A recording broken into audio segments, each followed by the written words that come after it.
জয়নগর মৌজায় অন্তর্গত সাম্বাদ নামক পুকুরটা একসময় ঢেকো গ্রাম পঞ্চায়েত কর্তৃ দ্বারা খনন করা হয়েছিল এবং এখন পর্যন্ত পুকুরেই ছিল।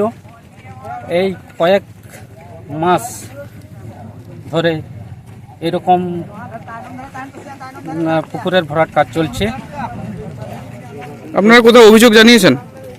আমরা পঞ্চায়েতের অভিযোগ জানিয়েছি এবং এসডিও বিএলওর এবং আমাদের বক্সি ফাঁড়িতেও আবেদন জানিয়েছি।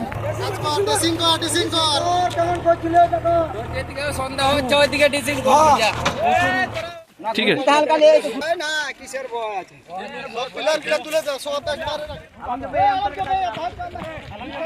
অভিযোগ রয়েছে ক্যানেলের পাড়ও নাকি বিক্রি করে দেওয়া হচ্ছে। হ্যাঁ, ক্যানেল এই যে ক্যানেলে কংসাবতী ডিপার্টমেন্ট ভার্সে মানে ফরেস্ট ল্যান্ড এগুলোতে প্রচুর চলছে আর কি। এর আগেও তো আপনারা আটকে দিয়েছেন ফরেস্টের জায়গা বিক্রি হচ্ছিল। ওনারা এখন করছেন যে ওইগুলো রায়ত সম্পত্তি। আমরা জানি দীর্ঘ আমরা কেন আমাদের সেই বাবারা দাদুরা দেখে আসছে যে ফরেস্ট আছে, এখন ওনারা দাবি করছেন যে ওটা সম্পত্তি, রায়ত সম্পত্তি।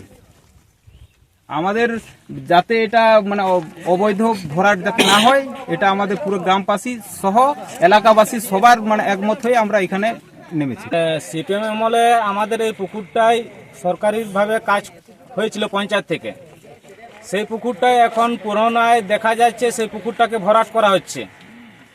তাহলে আমাদের যেটা পুকুর পুকুরে আমাদের চারদিকে দেখা যাচ্ছে যে পুকুর একটা হয়ে থাকলে সেই পুকুরটা কোনো সময় লাগে সে ভরাট করা যাবে না, কিন্তু অন্যায়ভাবে সেই পুকুরটা এখন ভরাট করা হচ্ছে। দিয়ে আমরা এখন পঞ্চায়েতে পিটিশন দেওয়ার পরেও বিডিওকে পিটিশন দিয়েছি, বিএলওকে পিটিশন দেওয়ার পরেও এখনো পর্যন্ত আমরা কোনো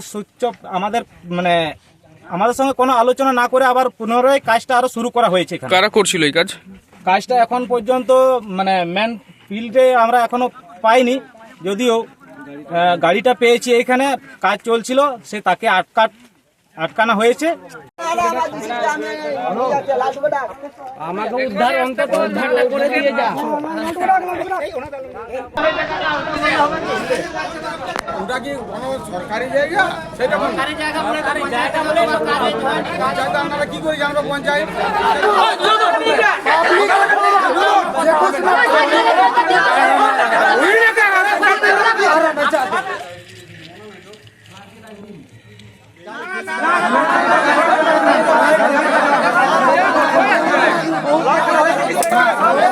আপনি বললেন ধরার পরে কি ওই কাজটা আরো কিছু যেমন ছিল তেমন করা যাবে? আমি সময় দেওয়া হবে, যে হবে দেখা যাবে। সময় দেওয়া আমাকে ওই বলছি তো আমাদের লোককে সময় দেওয়া, আমি কথা বলবো মায়ের সাথে কথা বলে কি হচ্ছে দেখবো তো।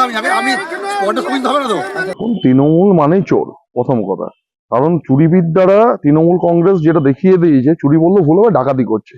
আজকে যেখানে আমরা দেখতে পাচ্ছি যে অবৈধভাবে যে পুকুর ভরাট হচ্ছে, তৃণমূলের যে অঞ্চল সভাপতি করছে। আজকে এরা পুকুর চুরি, মাটি চুরি, বালি চুরি, এরা চারদিকে সিন্ডিকেটে ভর্তি। এবং এটা বিগত দিন দেখেছেন, যখন মানুষ প্রতিরোধ করেছিল ওই পুকুরকে বোঝানোর থেকে, তখন সেটা সাময়িক বন্ধ হলে সেটা আবার যেভাবে চালু করা হয়েছে, মানুষ নিজের থেকে প্রতিরোধ গড়ে তুলছে। এবং আগামী দিন মানুষই দেখবেন বৃহত্তর আন্দোলন করে এই তৃণমূল কংগ্রেসের যারা নেতারা আছে তাদেরকে একদম উৎখাত করবে। না, পুকুরটা ভরাট করতে বারণ করেছি। পুকুরটা যদিও রেকর্ডেড নয়, ঠিক আছে, ওটা পাবলিক ল্যান্ডের উপর আছে, কিন্তু যেহেতু ওখানে একটা ডোবার মতো হয়ে আছে, জল আছে, অনেকটা জল আছে, আর এই গরমের দিন তো মানুষের জল কাজে লাগবে। মালিককে বলতে আমি পুলিশকেও বলেছি, আর আমি লোকাল লিডারদের বলে দিয়েছি, জোলা জমি বাদ দিয়ে ভরাট করুক, কোনো অসুবিধা নেই, কিন্তু জোলা জমিটা যেন ভরাট করতে না যায়।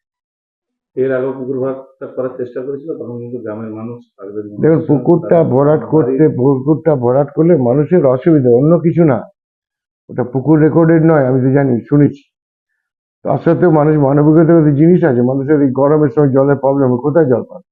অর্থাৎ পুকুরটা এখন জলা জায়গাটা থাকবে।